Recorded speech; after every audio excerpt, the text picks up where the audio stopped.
Hi నమస్తే, welcome to Myra Media. నేను మీ కేవీఆర్. రాజకీయాలంటేనే డైనమిక్ అండ్ పవర్ఫుల్, ఎంతో ఓపిక, మరెంతో సహనం, ఇట్లా చాలా క్వాలిటీస్ అవసరం. కానీ పోటీ చేయకుండానే మంగళవారం ముచ్చట్లు చెప్పే కొంతమంది ఉంటారు. వాళ్ళలో మహాసేన రాజేష్ ఒకడు అనమాట. రీసెంట్గా అతను పెట్టిన ఒక ఎఫ్బీ వీడియో, తన మహాసేన ఛానల్లో పెట్టిన ఒక వీడియో ఇప్పుడు కలకలం రేపుతుంది. పోటీ నుంచి తప్పుకుంటున్నా అని చెప్పి ఆయన ఆవేదనగా చెప్పిన వీడియో ఇప్పుడు సోషల్ మీడియాలో వైరల్గా మారింది. పి గన్నవరం నుంచి చంద్రబాబు తనకు దేవుడిలా టికెట్ ఇచ్చారని చెప్పి గతంలో ఆయనకు కృతజ్ఞతలు చెప్పి వందనాలు చెప్పిన మహాసేన రాజేష్ అనూహ్యంగా ఇప్పుడు పోటీ నుంచి తప్పుకుంటున్నాను అని చెప్పి చెప్పడం రాజకీయాల్లో సంచలనంగా మారింది. అసలు నామినేషన్ వేయకుండానే ఎందుకు విత్డ్రా చేసుకోవాల్సి వచ్చింది, పోటీ నుంచి ఎందుకు తప్పుకోవాల్సి వచ్చింది అన్నది డీటెయిల్గా మాట్లాడుకుందాం. వాస్తవానికి మహాసేన రాజేష్కు సంబంధించి సోషల్ మీడియాలో ఏదో ఛానల్ పెట్టుకొని పచ్చ మీడియా కంటే ఎక్కువగా పూనకాలు వచ్చేలాగా మాట్లాడడం ఆయనకే చెల్లింది. మైక్ ఉంటే ఎవరైనా ఆరగెంట్గా మాట్లాడడం చూస్తూనే ఉంటాం. అయితే మాల కమ్యూనిటీకి చెందిన మహాసేన రాజేష్ తన కులాన్ని అడ్డం పెట్టుకొని ఎన్నో బ్లాక్మెయిలింగ్ రాజకీయాలు చేశారు. అలాగే ఎంతోమంది అమ్మాయిలను హ్యూమన్ ట్రాఫికింగ్ పేరుతో ఎత్తుకెళ్ళిపోయాడన్న ఆరోపణలు గతంలో ఉన్నాయి. వాటి మీద ఆయన జైలుకు కూడా వెళ్ళిన సందర్భాలను మనం చూసినాం. వాటిని అడ్డం పెట్టుకొని వైఎస్ జగన్మోహన్ రెడ్డి సర్కారు తన మీద తప్పుడు కేసులు బనాయించి అరెస్ట్ చేయించారని చెప్పి తన ఛానల్లో చెప్పుకోవడం ఆనవాయితీగా మారింది. అయితే ఇవన్నీ తెర వెనుక సంగతులన్నీ పక్కన పెడితే ఆయన గతంలో రాముడిని సీతను కూడా దూషిస్తూ చేసిన వీడియోలు, ఆ తర్వాత అగ్రవర్ణ అమ్మాయిలను లేపుకురండి, వాళ్ళకి నేను రక్షణ కల్పిస్తా, అవసరమైతే ₹1,00,000 డొనేట్ కూడా చేస్తా అన్న వీడియోలన్నీ కూడా ఇప్పుడు ఎప్పుడైతే ఆయన అభ్యర్థిత్వం ఫైనల్ అయిందో అప్పటి నుంచి వరుసగా సోషల్ మీడియాలో ట్రోలింగ్ అవ్వడం మనం చూసినాం. ఈ నేపథ్యంలో అటు టీడీపీ కార్యకర్తలు, ఇటు జనసేన కార్యకర్తలు సైతం గతంలో జనసేన కార్యకర్తలను కూడా లకారంతో తిట్టిన వీడియోస్ అన్నీ బయటకు వచ్చినాయి. సో ఈ నేపథ్యంలో తనకు పోటీ చేస్తే డిపాజిట్ కూడా దక్కవన్న ఒక అనుమానం ఉన్న నేపథ్యంలోనే తాను పోటీ నుంచి తప్పుకుంటున్నట్టు ప్రకటిస్తూనే వైఎస్ జగన్మోహన్ రెడ్డిని తిట్టడం ఎంతవరకు కరెక్ట్ అన్నది ఇప్పుడు ఆసక్తికరంగా మారింది. ఒకసారి గతంలో ఆయన మాట్లాడింది అన్నది ఒకసారి చూసే ప్రయత్నం చేద్దాం. ఇది మహాసేన రాజేష్ తన పోటీ నుంచి తప్పుకుంటున్నానని చెప్పిన వీడియో. సంథింగ్ ఏదో అంటారు దాన్ని, ఎగ్జామినేషన్ కారణంగా ఉదయం నుంచి సాయంత్రం వరకు కూడా కోర్టులో ఉండాల్సి వచ్చింది. చేయతప్పుకి అలాగా కోర్టులో పడిగాపులు కాస్తూ అలా నిలబడి ఉండడం కష్టంగానే అనిపిస్తుంది. అయితే ఆ కోర్టు నుంచి ఇంటికి వచ్చాను. ఏంట్రా పరిస్థితి ఎంత దారుణంగా ఉంది రాష్ట్రంలో, జగన్మోహన్ రెడ్డి ఎంత అన్యాయమైన కేసులు పెట్టాడు, మనం తప్పు చేయలేదని తెలిసి కూడా ఎంత కష్టపడాల్సి వస్తుంది అని బాధలో వచ్చాను. ఇంటికి వస్తే ఆ ఫేస్బుక్ ఓపెన్ చేయగానే రాజేష్ మహాసేన్ మీద బ్రాహ్మణ సంఘాల ఆగ్రహం అంట. బ్రాహ్మణ సంఘాలు ఎందుకంటే బ్రాహ్మణ మహిళల్ని నేను అవమానించానట, అందుకని వైజాగ్లో టీడీపీ కార్యాలయం ముట్టడించారట. రేపు ఎల్లుండో చంద్రబాబు నాయుడు గారి ఇంటిని కూడా ముట్టడించబోతున్నారట. అయ్యా బ్రాహ్మణ సంఘాల వారు, ఇక మీరు చంద్రబాబు నాయుడు గారినో లేకపోతే మరొకరినో ముట్టడించకండి సార్. ఒకవేళ నిజంగా రాజేష్ మహాసేన్ అనేవాడు పోటీ చేస్తే గెలవటం, అసెంబ్లీకి వెళ్ళడం కూడా పక్కన పెట్టి పోటీ చేయటం కూడా ఎంతమందికి నచ్చట్లేదని, నాకు అవకాశం కల్పించిన తెలుగుదేశం పార్టీ, జనసేన పార్టీని కూడా ఎంత సెంటిమెంటల్ బ్లాక్మెయిల్ చేస్తారని నేనైతే ఊహించలేదండి. దయచేసి మీరు నిజంగా అంత ఘోరంగా వారి మీదకి సెంటిమెంటల్ బ్లాక్మెయిల్ చేద్దామనే ఆ ప్రయత్నం కనుక చేస్తే నేనే ఆగిపోతానులేండి. నా కోసం ఏకంగా అంత పెద్ద పెద్ద పార్టీల్ని బదనాం చేసేయాలని నిజంగా తలుచుకుంటుంటే ఒకసారి జగన్ రెడ్డి. సో ఇది నా ఆవేదన. బ్రాహ్మణ సంఘాలు అన్నీ కలిపి తనను వ్యతిరేకిస్తున్నాయి, ఇక పెద్ద పెద్ద పార్టీలను తిట్టడం ఎందుకు, నేనే తప్పుకుంటా అని అనడం ఏదైతే ఉందో ఇది ఆయన అసమర్థతకు పరాకాష్ట అనమాట. వాస్తవంగా రాజకీయాలు అంటేనే డైనమిక్గా ఉంటాయి, ఎన్నో రకాల వ్యూహాలు ఉంటాయి, పన్నాగాలు ఉంటాయి, కుట్రలు ఉంటాయి, కుతంత్రాలు ఉంటాయి. అవన్నీ తట్టుకొని నిలబడ్డవాడే విజేతగా నిలుస్తాడు. వైఎస్ జగన్మోహన్ రెడ్డి మీద ఎన్నెన్ని కుట్రలు జరిగినాయో చూడలేదా? చంద్రబాబు నాయుడిని మొన్న జైలుకి వెళ్ళింది ఒక వర్గం అక్రమంగా ఆయన్ని అరెస్ట్ చేసిరని చెప్పి ఆరోపిస్తున్న నేపథ్యంలో మరి ఆయన ఎన్ని తట్టుకొని ఉంటాడు? మొన్న పవన్ కళ్యాణ్ చెప్పిండు కదా, 23 క్లైమోర్మోన్స్ పేలిస్తే 16 అడుగులు ఎత్తు ఎగిరి కింద పడి మళ్ళీ లేచి వచ్చి రాజకీయం చేద్దంతా అని చెప్పి పిలుపునిచ్చిండు. రాజకీయాల్లో ఇవన్నీ చాలా సర్వసాధారణం. ఇవన్నీ తెలియకుండానే మరి చంద్రబాబు నాయుడు మహాసేన రాజేష్కు టికెట్ ఇచ్చాడా? ఇచ్చి ఇట్లా బ్లేమ్ చేయడం ఏంది? దీనికి వైఎస్ జగన్మోహన్ రెడ్డికి ఏం సంబంధం? అది వాళ్ళ టీడీపీ అంతర్గత వ్యవహారం అయినప్పుడు జగన్మోహన్ రెడ్డికి ఏం సంబంధం? సో ఇవన్నీ ఆసక్తికరంగా మారినాయన్నమాట. ఒకసారి నా గతంలో మాట్లాడిన మాటలు చూద్దాం. రావణాసురుడు విలన్, ఇప్పుడు ఒక చంద్రుడు హీరో. రావణాసురుడు విలన్.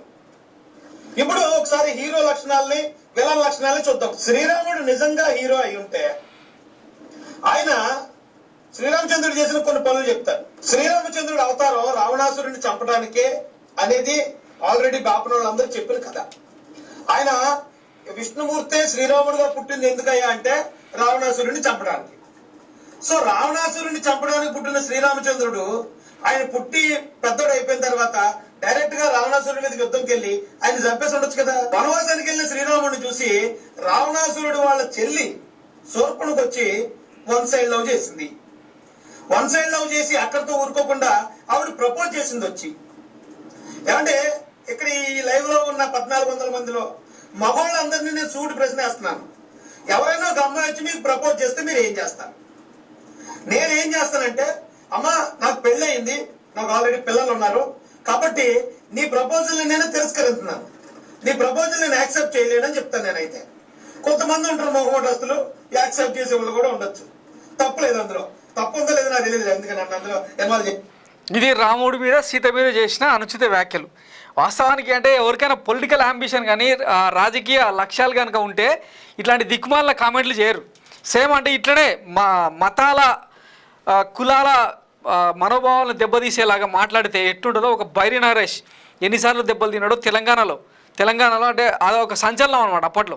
మరి ఈయన ఎందుకు వదిలిపెట్టారో అర్థం కాదు. కానీ ఇవన్నీ ఇప్పుడు అంటే గతంలో ఈయన చేసిన దిక్కుమాల వ్యాఖ్యలు ఏవైతే ఉన్నాయో, అంటే నోటికి అడ్డు అదుపు లేకుండా వచ్చిన ఈ స్లోగన్స్ ఏవైతే ఉన్నాయో, ఇవే ఇప్పుడు ఈయన రాజకీయంగా తిరోగమనం దిశగా నడిపిస్తున్నాయి అనమాట. ఇంత సచ్చిలుడు అంటే ఎవరైనా యాక్సెప్ట్ చేస్తే నాకు పెళ్ళయింది నేను యాక్సెప్ట్ చేయను అని చెప్పి మాట్లాడుతుండు కదా.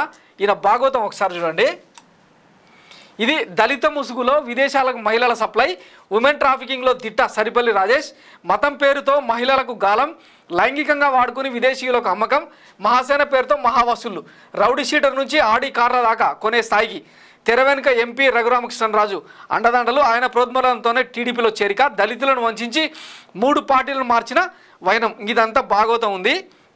సో వాస్తవానికి ఈ కేసుల మీద ఉమెన్ ట్రాఫికింగ్ కేసులో అరెస్ట్ అయ్యిండు మహాసేన రాజేష్. దీనికి జగన్మోహన్ రెడ్డి సర్కార్ అరెస్టుకు సంబంధమే లేదు. గత ఎన్నికల్లో వైసీపీకి సపోర్ట్ చేసిన జగన్మోహన్ రెడ్డి ముఖ్యమంత్రి కావాలని కోరుకున్నా అని చెప్పిండు. కానీ ఇట్లాంటి వ్యక్తులను ఎంకరేజ్ చేయక వదిలేసుకున్నాడు వైఎస్ జగన్మోహన్ రెడ్డి. అట్లాంటి ఆయనను ఏరి కోరి తెచ్చుకొని చంద్రబాబు టికెట్ ఇచ్చిండు. అది ఆయన దిక్కుమాలతనం.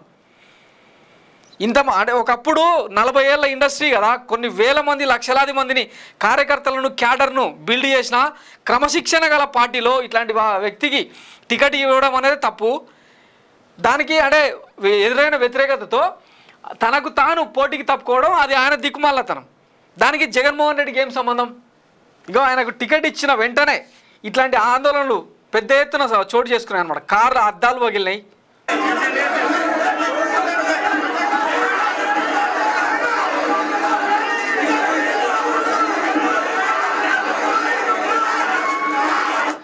చాలామంది ఓపెన్ స్టేట్మెంట్ ఇచ్చిండ్రు.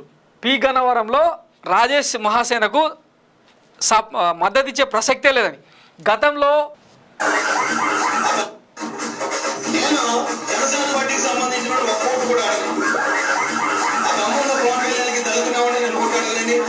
ఇగో జన సైనికులను ఒక ఓటు కూడా అడగనని గతంలో ఇచ్చిన స్టేట్మెంట్. పిల్ల సైనిక్స్ అని చెప్పి లకారంతో తిట్టిన వీడియోస్ అన్నీ బాగా పెద్ద ఎత్తున ట్రోల్ అవుతున్నాయి అనమాట. అగ్రవర్ణాల అమ్మాయిలను లేపుకరండి, వాళ్ళకి ఏమైనా అయితే నేను చూసుకుంటా అని చెప్పి మాట్లాడిన మాటలతో అగ్రవర్ణాలు మొత్తం ఈయనకు దూరమైనాయి అనమాట. ఎవడన్నా సరే ఇలాంటి అగ్రవర్ణ అమ్మాయిని పెళ్లి చేసుకుంటే నాకు ఫోన్ చేయండి. మహాసేన మీకు సెక్యూరిటీ ఇస్తుంది. అలా ఇచ్చేవాడికి ఇంకా ప్రోత్సాహం కూడా ఇస్తాము. అవసరం లేదు ఒక్కొక్కడు ఇగో మా కోవిడ్ తమ్ముడు ఉన్నాడు, ఒక్కో దినం వేసుకుంటే ₹1,00,000 అవుతుంది. దుబాయ్లో సో ఇట్లాంటి మాటలన్నీ అగ్రవర్ణాల్లో ఆవేశాలు రెచ్చగొట్టినాయి అనమాట. ఇట్లాంటి వాడిని మనం ఎమ్మెల్యేగా ఎన్నుకుంటే ఇంకా ఎన్ని రకాల బ్లాక్మెయిలింగ్ చేస్తాడు, ఇంకే పార్టీని ఇంకా ఏ రకంగా బొందబెడతాడు అన్న ఉద్దేశంతో చాలామంది అంటే ఎదురు తిరిగారు అనమాట. సో పి గన్నవరం అనే నియోజకవర్గంలో పెద్ద ఎత్తున నిరసనలు, ఆయనకు వ్యతిరేకంగా ర్యాలీలు ఇవన్నీ జరుగుతున్న కారణంగానే ఇక పోటీ చేసినా కూడా డిపాజిట్లు దక్కవన్న భయాందోళనల మధ్యనే ఆయన ఈ మంగళవారం కబుర్లు చెప్తున్నాడు అన్నది స్థానికంగా వినిపిస్తున్న మాట. సో మరి చంద్రబాబు నాయుడు ఛాయిస్ రాంగ్ అని ఈ ఎంపికతో తెలిసిపోయింది. తర్వాత తిరువూరుకు సంబంధించి కూడా అప్పట్లో అంటే ఆ రోజు సీట్ల ప్రకటన రోజు పి గన్నవరంలో సరిపల్లి రాజేష్ ఎంపికతో పాటు తిరువూరులో కొలికపూడి శ్రీనివాసరావు ఎంపిక కూడా సంచలనం అని చెప్పి పచ్చ బ్యాచ్ మొత్తం బాజాబాజంత్రులు వాయించారు అనమాట. సో ఒక వికెట్ డౌను. మరి తిరువూరులో కొలికపూడి శ్రీనివాసరావు అభ్యర్థిత్వం ఏమవుతుందన్నది నెక్స్ట్ చూద్దాం అనమాట, వేచి చూద్దాం. సో ఇది మహాసేన రాజేష్కు సంబంధించిన story. Thanks for watching Myra Media. నేను మీ కేవీఆర్. Thank you.